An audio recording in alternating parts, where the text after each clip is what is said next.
Hi everyone, this is me Sania and welcome to my channel Sania Lifestyle. And if you like my videos, do like, share and subscribe my channel. তো ফার্স্টেই তোমরা দেখতে পাচ্ছ যে আমি এখানে একটা 500 গ্রাম আমুলের দুধ নিয়ে নিয়েছি।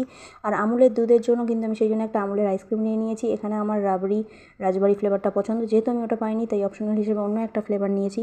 আর নিয়েছি কিছুটা আমন্ড, এটাকে আমি কুচিয়ে নেব। আর নিয়েছি জেলির বদলে তোমরা পুডিং ইউজ করতে পারো। শিয়া সিডস নিয়েছি, সাবুদানা নিয়েছি। এটাকে কিন্তু আমি 4-5 ঘন্টা অলরেডি আগে থেকে ভিজিয়ে রেখেছিলাম। আর আমি এখানে কেনা যে আমন্ড তোমরা দেখতে পাচ্ছ এটা ইউজ করছি। তো তোমরা চাইলে যে কোনো ব্র্যান্ডের আমন্ড কিন্তু ইউজ করতে পারো, পেস্তা কুচি ইউজ করতে পারো, তোমাদের যে কোনো পছন্দের আমন্ডসই তোমরা এখানে ইউজ করতে পারো। তো আমি ফার্স্টেই কিন্তু দুধটাকে জাল করে নেব। আর এটা যখনই অর্ধেক হয়ে আসবে, ঘন হয়ে আসবে, তো আমি এখানে কিছুটা সুগার অ্যাড করে দেবো। আর ফ্লেভারের জন্য 2টো কার্ডামন ইউজ করব। তো যারা তোমরা সুগারটাকে কনজিউম করতে চাইছো না, তোমরা এটাকে স্কিপ করে যেতে পারো। আর ফ্লেভারের জন্য তোমরা এখানে রুয়াবজা ইউজ করতে পারো। আমার পার্সোনালি রুয়াবজা ভালো লাগে না, তাই আমি এখানে ইউজ করিনি। তারপরে কিন্তু আমি আমন্ডকে কুচিয়ে নিয়েছি, জেলিটাকে কুচিয়ে নিয়েছি। আর যে পাত্রের মধ্যে আমি এটাকে ফ্রিজ হতে দেবো, তো সেখানে আমি এটা দিয়ে দিয়েছি এবং এর মধ্যে আমি সব কিছুকে অ্যাড করে দেবো। আর এর সাথে আমি যেটা অ্যাড করেছিলাম সেটা হলো ওয়াটারমেলন। যেহেতু ওয়াটারমেলন আমার ভীষণ ভালো লাগে, তোমরা তোমাদের পছন্দ মতো যে কোনো সামার সিজন ফ্রুট এটার মধ্যে অ্যাড করতে পারো।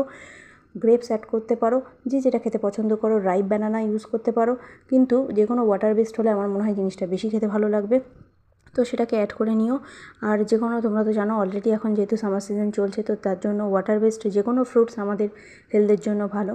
তো সেভাবে তোমরা এটাকে ইউজ করতে পারো। যে কোনো ফ্লেভারের আইসক্রিমও তোমরা ইউজ করতে পারো, যেহেতু টেস্ট অনুযায়ী যেটা যার যেমন পছন্দ সেরকম।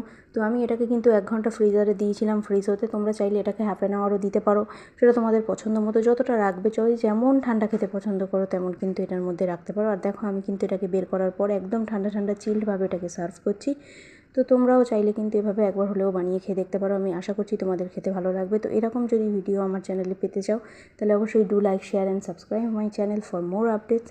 আর অবশ্যই কিন্তু তোমরা বানালে আমার কমেন্ট সেকশানে জানিও যে তোমাদের কেমন খেতে লেগেছে। আশা করছি তোমাদেরও খেতে ভীষণ ভালো লাগবে। আর যেহেতু এটার মধ্যে শিয়া সিডস রয়েছে, তো জানো শিয়া সিডস হচ্ছে one of the best protein একটা জিনিস, যেটা আমাদের হেলথের জন্য ভীষণ উপকারী, ভীষণ ভালো। তো তোমরা এখানে যে কোনো বেসেল সিডস ইউজ করতে পারো, যে কোনো পামকিন সিড ইউজ করতে পারো। শিয়া সিডসই যে ইউজ করতে হবে এমন কোনো কথা নয়। আর থ্যাংক ইউ ফর ওয়াচিং।